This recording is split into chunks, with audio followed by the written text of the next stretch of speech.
Hello. ഇത് പേപ്പറിലൊരു പരസ്യം കണ്ടിട്ട് വിളിക്കുന്നതാണേ. പറഞ്ഞോളൂ. നിങ്ങളെന്തോ ഒരു അത്ഭുത സിദ്ധിന്റെ എന്തോ പരിപാടി ഉണ്ടെന്ന് പറഞ്ഞിട്ട്. അതെ അതെ. ഇപ്പൊ നമ്മള് എന്താ ചെയ്യാ? മാറ്റർ പറയൂ. എന്ന് പറഞ്ഞാല് കല്യാണം കഴിഞ്ഞിട്ടില്ല, പണിയാങ്കിലും മര്യാദക്ക് കല്യാണം കഴിഞ്ഞിട്ടില്ല ഇതുവരെയായിട്ട്. ആയിക്കോട്ടെ. അപ്പൊ വിവാഹത്തിന് വേണ്ടിട്ടല്ലേ? വിവാഹവും ഒരു തൊഴിലും വേണം അല്ലേ? എന്താ പേര്? രാമകൃഷ്ണൻ. എവിടുന്ന വിളിക്കുന്ന? കണ്ണൂര്.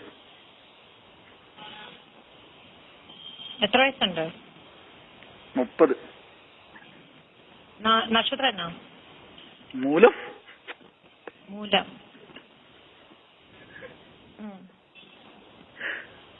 എന്താ ചിരിക്കുന്നേ? അത് പറഞ്ഞപ്പോ ചിരിച്ചു പോയതാ. അതിനിത്ര ചിരിക്കാൻ എന്തുവാ? ഞാനും ജോക്കൊന്നും ചോദിച്ചില്ലല്ലോ. നിങ്ങളല്ല, ആ നക്ഷത്രം പറയുമ്പോ എനിക്ക് തന്നെ എപ്പം ചിരി വരുന്ന. എന്താ ചെയ്യാ, മാറ്റാൻ പറ്റില്ലല്ലോ. അതിന് എനിക്ക് ചിരിയൊന്നും വന്നില്ലല്ലോ. ഞാൻ ചിരിച്ചു. അപ്പൊ വിവാഹത്തിനും വിവാഹം നടക്കാൻ തൊഴിലിനും ജോബ് കിട്ടാനും അല്ലേ? ഇത് നമ്മള് ഏലസ് കൊടുക്കുക ചെയ്യുന്ന കേട്ടോ. ഏലസാണോ? ഏലസാണ്. ആദ്യത്തെ 20 ദിവസം ഇറച്ചി മീനും മുട്ടയൊന്നും കഴിക്കാതെ നിക്കണം. പറ്റുമോ? ഓ, അതൊക്കെ പറ്റും. അങ്ങനെ. എന്താ ഇടയ്ക്കിടയ്ക്ക് ചിരിക്കുന്നത്? സില്ലിയായിട്ട് തോന്നുന്നുണ്ടോ? ചിരിച്ചില്ലല്ലോ നിങ്ങൾ. അല്ല, എനിക്ക് ശബ്ദം കേൾക്കുന്നുണ്ട്, അതുകൊണ്ട് പറഞ്ഞതാ. പറഞ്ഞോളൂ. അപ്പൊ ഇതെങ്ങനെ ചോദിച്ചാൽ ഡീറ്റെയിൽസ് വെച്ചിട്ട് നിങ്ങളുടെ നക്ഷത്രവും നിങ്ങളുടെ പേര്, നിങ്ങളുടെ വയസ്സ് ഇതെല്ലാം വെച്ചിട്ടാണ് ഇവിടെ തിരുമേനി പൂജ ചെയ്യുന്നത്. 3 ദിവസത്തെ പൂജയാണ്. അത് തകിടില് ജപിച്ചിട്ട് വെള്ളി ഏലസിനകത്താക്കി കൊറിയർ നേരിട്ടെങ്കിൽ നേരിട്ട് അങ്ങനെ തരും. അപ്പോ അത് നിങ്ങള് ഒരു ദിവസം രാവിലെ തന്നെ കുളിച്ച് ശുദ്ധമായിട്ട്, ശരീരശുദ്ധി ഇതിന് ഇമ്പോർട്ടന്റ് ആട്ടോ. കല്യാണം കഴിച്ചിട്ടില്ല, അല്ല, മൊത്തത്തിൽ വേറെ ഒന്നും പാടില്ല. ഇറച്ചി മീൻ ഇതെല്ലാം ഒന്നും പാടില്ല എന്നാ പറഞ്ഞ. കല്യാണം കഴിച്ചാലല്ല അശുദ്ധിയാന്ന് ചിന്തിക്കരുത്. അല്ല, അങ്ങനെയല്ല. ശരീരശുദ്ധി എന്ന് പറഞ്ഞോണ്ട് അല്ല, മൊത്തത്തിൽ ശുദ്ധി എന്ന് പറഞ്ഞാൽ കള്ളു കുടിക്കുന്നൊക്കെ അശുദ്ധിയാ. ആണല്ലേ? അപ്പോ എല്ലാ തരത്തിലും നിങ്ങൾ ശുദ്ധി ഉള്ള ആളായിരിക്കണം. എന്നിട്ട് 20 ദിവസത്തേക്ക് നിങ്ങൾ ശരിക്കും എന്താ പറയുന്നത്, ദൈവം ആഗ്രഹിക്കുന്നത് പോലെ തന്നെ, അതായത് നമ്മളെല്ലാവരും നല്ല ഒരു ദൈവത്തിനെ വിശ്വസിക്കുന്നവരല്ല നമ്മള്. അപ്പൊ ദൈവം ഒരിക്കലും ആർക്കും ഒരു ദ്രോഹം ചെയ്യാൻ ആഗ്രഹിക്കത്തില്ല. അതേപോലെ തന്നെ നമ്മൾ ഈ 20 ദിവസം നമ്മൾ കാരണം വേറൊരാൾ വിഷമിക്കാതെ, ഒരാൾ കണ്ണ് നിറയ്ക്കാൻ പാടില്ല. അതുപോലെ നമ്മൾ നിൽക്കണം. ആർക്കും നന്മ ചെയ്തില്ലെങ്കിലും തിന്മ ചെയ്യാതിരിക്കുക ഈ 20 ദിവസം. അങ്ങനെ നിങ്ങൾ ആത്മാർത്ഥമായിട്ട് നിങ്ങളുടെ ഇഷ്ട ദൈവത്തിനെ തന്നെ നിങ്ങൾ പ്രാർത്ഥിച്ച് നിങ്ങളുടെ ആഗ്രഹം ദൈവത്തിനോട് പ്രാർത്ഥിക്കുക. അപ്പോ ഇവിടുന്ന് ചൊല്ലിത്തരുന്ന ആ തകിടയിലുള്ള അതിന്റെ പവറും നിങ്ങൾ ദൈവത്തിനോട് പ്രാർത്ഥിക്കുന്ന ആ മനസ്സിലിരിക്കുന്ന അതും രണ്ടും ഒന്നാകും. മനസ്സിലായോ? അത് മീൻസ് ഇത് ആഡായി ഒരു പവർ കിട്ടും നിങ്ങളുടെ ശരീരത്തിന്.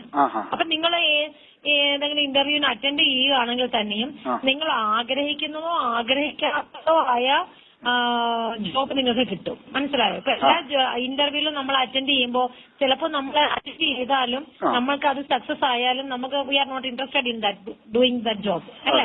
അപ്പൊ അങ്ങനെ ഉള്ളപ്പോഴത്തേക്കിനും ആ ജോബ് നമ്മൾ ഇഷ്ടപ്പെടുന്നില്ല എന്നുണ്ടെങ്കിലും നമ്മൾ ചിലതാണെങ്കിൽ ഇഷ്ടപ്പെടും.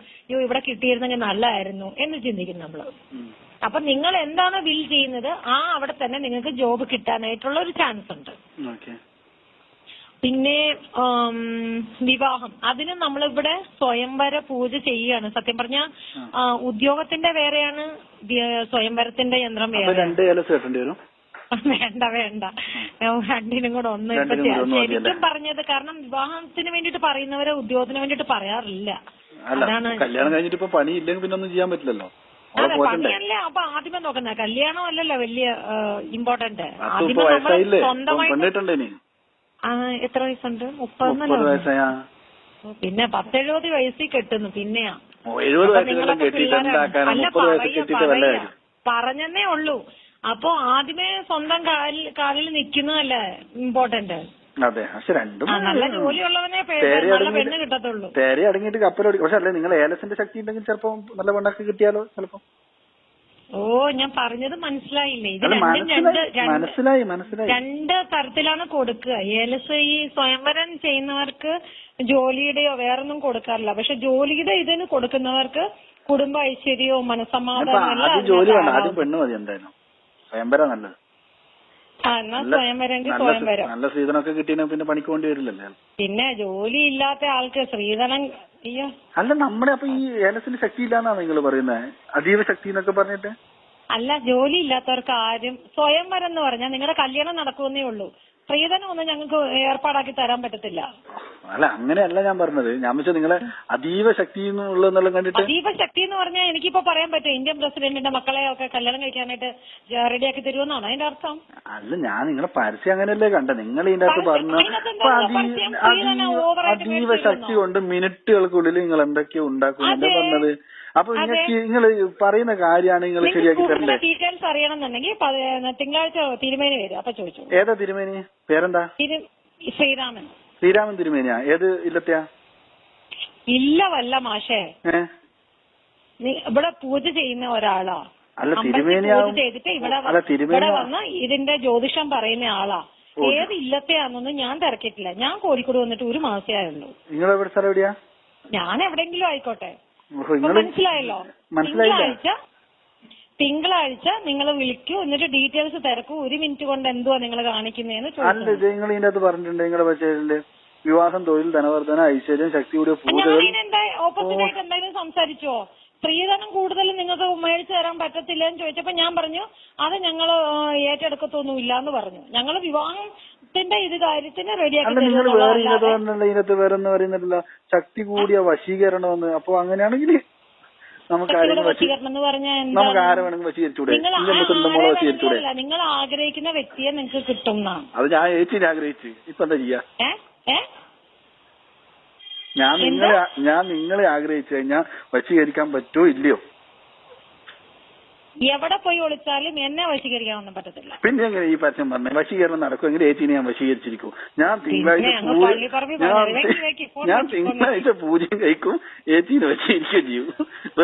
പള്ളിപ്പറമ്പിൽ പോ, വേറെ ആരും കണ്ടില്ല. വെറുതെ വിടൂല. എനിക്ക് നിങ്ങളെ വശീകരിച്ചേ പറ്റുള്ളൂ. കാര്യം പറയുന്ന അതെ. തിരുമേനി കാണും, തിരുമേനിയായിട്ട് ഡിസ്കസ് ചെയ്തോളൂ. എനിക്ക് അപ്പൊ തിരുമേനി സമ്മതിച്ച ഏച്ചീനെ വശീകരിക്കാം. റെഡി അല്ലേ? ഞാനും തിരുമേനിയുടെ മച്ചനൊന്നും അല്ല എന്റെ, മനസ്സിലായോ? അതല്ലല്ലോ ചേച്ചി ഞാൻ പറഞ്ഞു. ഞാൻ എന്താ വേണ്ടേ? സ്വയംവരത്തിന്റെ ഇതിന് വേണ്ടിട്ടാണോ ചോദിച്ചത്? ഞാൻ ഡീറ്റെയിൽസ് പറഞ്ഞു കഴിഞ്ഞു. എനിക്ക് ചേച്ചി ഇപ്പൊ വശീകരിക്കണം. ശരി, വെക്കും.